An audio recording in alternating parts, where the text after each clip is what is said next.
नमस्कार दोस्तों, yes academy में आप सभी का स्वागत है।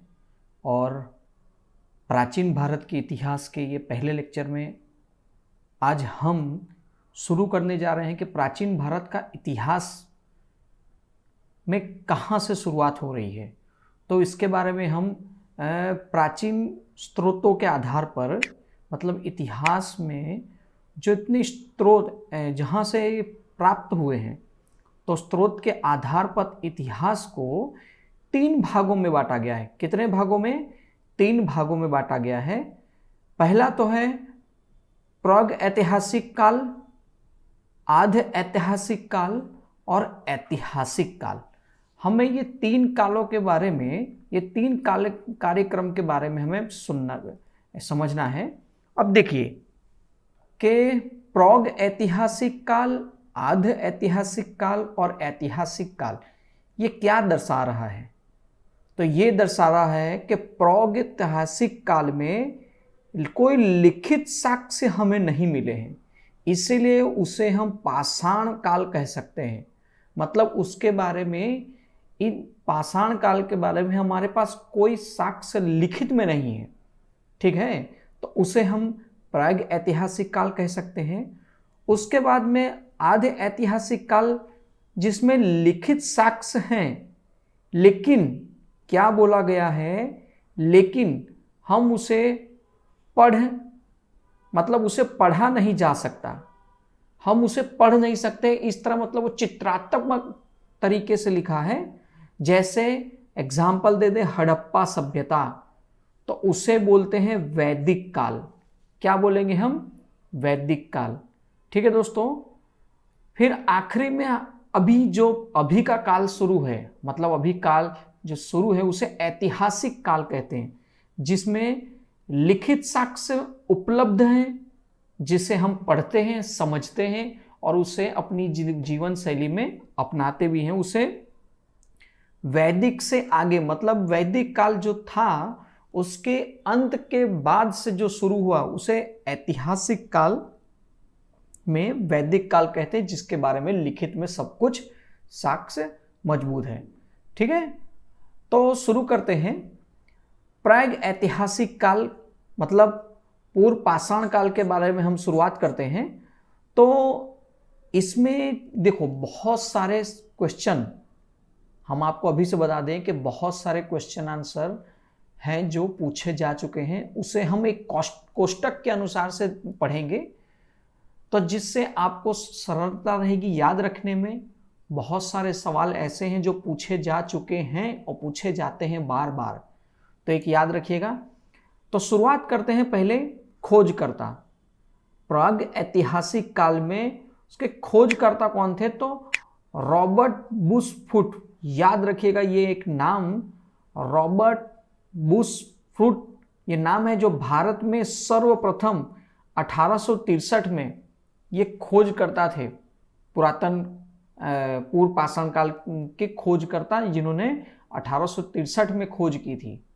ठीक है, महाराष्ट्र के इर्द गिर्द की बात करें तो महाराष्ट्र के एरिया में उन्होंने खोज की थी। तो याद रखिएगा कि प्राग ऐतिहासिक काल या पूर्व पाषाण काल के खोजकर्ता कौन है बाद के सर्वप्रथम? तो वो है 1863 में खोजकर्ता रॉबर्ट बुशफुट ने की थी।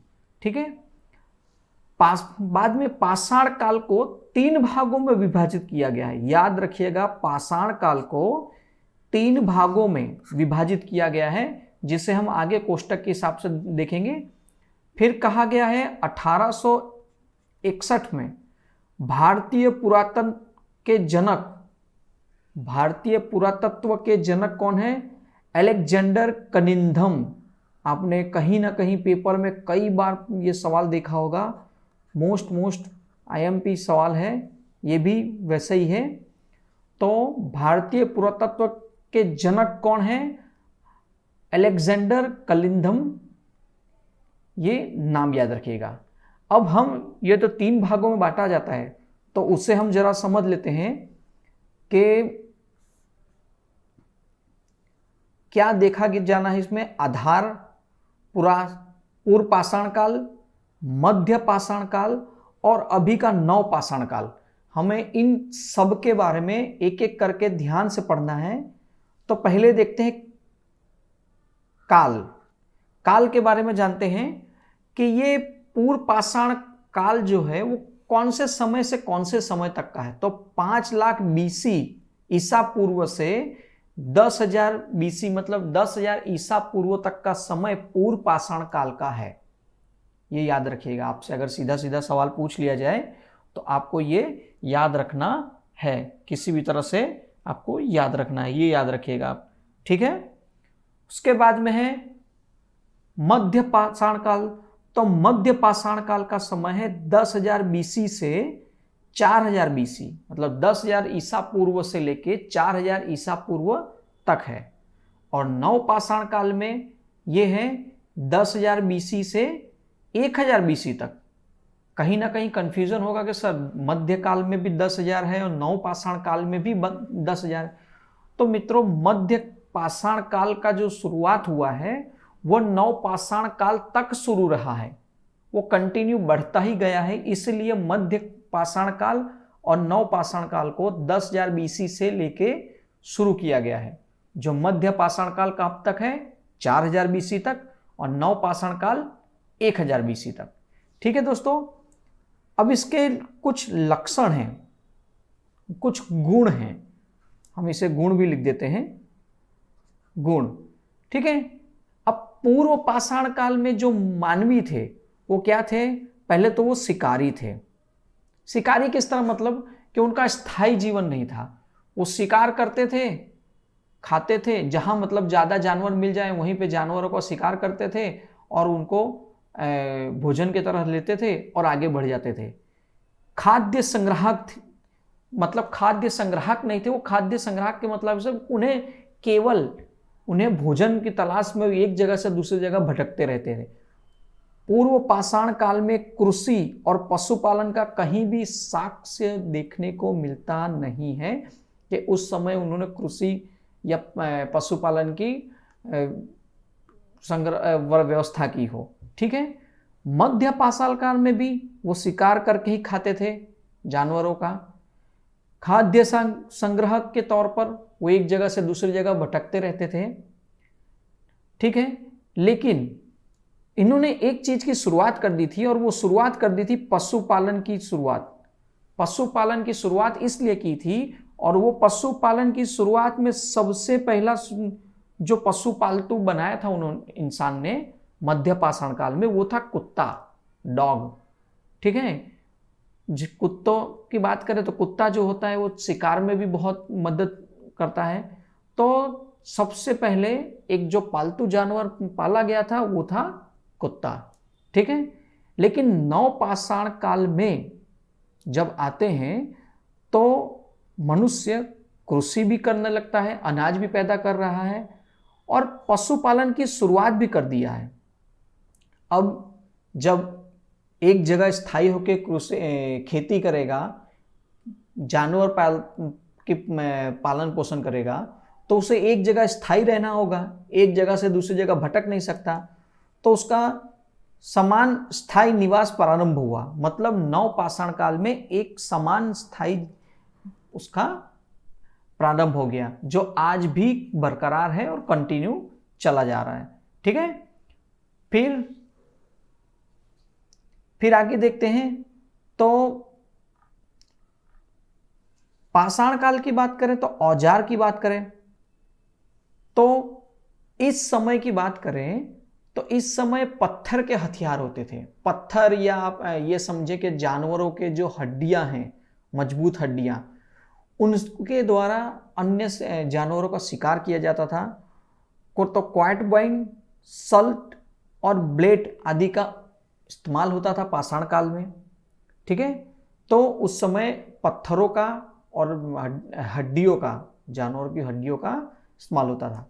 लेकिन ये एक याद रखिएगा, कई बार सवाल में आ चुका है, माइक्रोलीय, ये नाम याद रखिएगा, माइक्रोलीय, सूक्ष्म पत्थर। मतलब मध्य पाषाण काल में आते आते माइक्रोलीय, सूक्ष्म मतलब छोटे छोटे पत्थरों का इस्तेमाल करने लगे। धारदार पत्थर और छोटे पत्थरों का इस्तेमाल करके शिकार करते थे। लेकिन नवपाषाण काल में जब आए तो स्लेट के हथियार, मतलब वो पत्थर और अन्य जो सामग्री थी, मतलब पत्थर भी समझो, हड्डियां भी समझो, उनमें लकड़ियों का भी इस्तेमाल करते थे। लकड़ियों को धारदार बना के वो स्लेट के तरह हथियार बना के उनको इस्तेमाल करते थे। तो नवपाषाण काल में ये औजार किस हिसाब से शुरुआत हुई है ये बता रहा है। फिर है महत्वपूर्ण स्थल। अब ये महत्वपूर्ण स्थल इसलिए बहुत ही महत्वपूर्ण है क्योंकि इसमें से बहुत सारे सवाल पूछे जा चुका है, बहुत सारे सवाल, पूर्व पाषाण काल, मध्य पाषाण काल और नवपाषाण काल सबके बारे में। तो हम बारी बारी से देखेंगे कि किस तरह इसमें आपको जानने को मिलेगा। कि पूर्व पाषाण काल के बारे में देखते हैं पहले। तो सबसे पहले ये एक सवाल पूछा जा चुका है जो हम टिक कर रहे हैं यहाँ पे,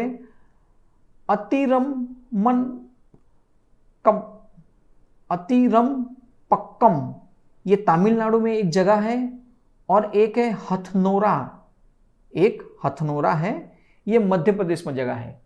ये दो जगहों में से मानव की खोपड़ी के साक्ष्य, प्रथम साक्ष्य यहीं से मिले थे। ठीक है, तो क्या नाम है? अतिरम्पम कक्कम तमिलनाडु और हथनोरा मध्य प्रदेश, यहां से मानव खोपड़ी के प्रथम साक्ष्य मिले थे, ये याद रखिएगा। एक और कई बार सवाल पूछा जा चुका है, कई बार पूछा जा चुका है, भीमबेटका, भीमबेटका बोलते हैं, भीमबेटका भी बोलते हैं बहुत लोग। ये मध्य प्रदेश में है, नर्मदा घाटी। ठीक है, तो नर्मदा घाटी के पास से चित्रकारी के प्राचीनतम साक्ष्य मिले हैं, वो भी तीनों काल के। तीनों काल मतलब पूर्व पाषाण, मध्य पाषाण और नवपाषाण के तीनों के तीन काल के चित्रकारी मिली है। तो ये एक बहुत महत्वपूर्ण है, भीमबेटका मध्य प्रदेश। फिर एक है मिर्जापुर। तो मिर्जापुर के बारे में तीनों काल के औजार के साक्ष्य मिले हैं। मिर्जापुर से तीनों काल के औजार के साक्ष्य मिले हैं, ये एक याद रखिएगा कि तीनों साक्ष्य मिले हैं। ठीक है, अब आगे देखते हैं। तो महत्वपूर्ण स्थल में हम अब देखेंगे मध्य पाषाण काल। तो मध्य पाषाण काल की बात करें, चौपानी मांडो, ये है चौपानी मांडो यूपी में।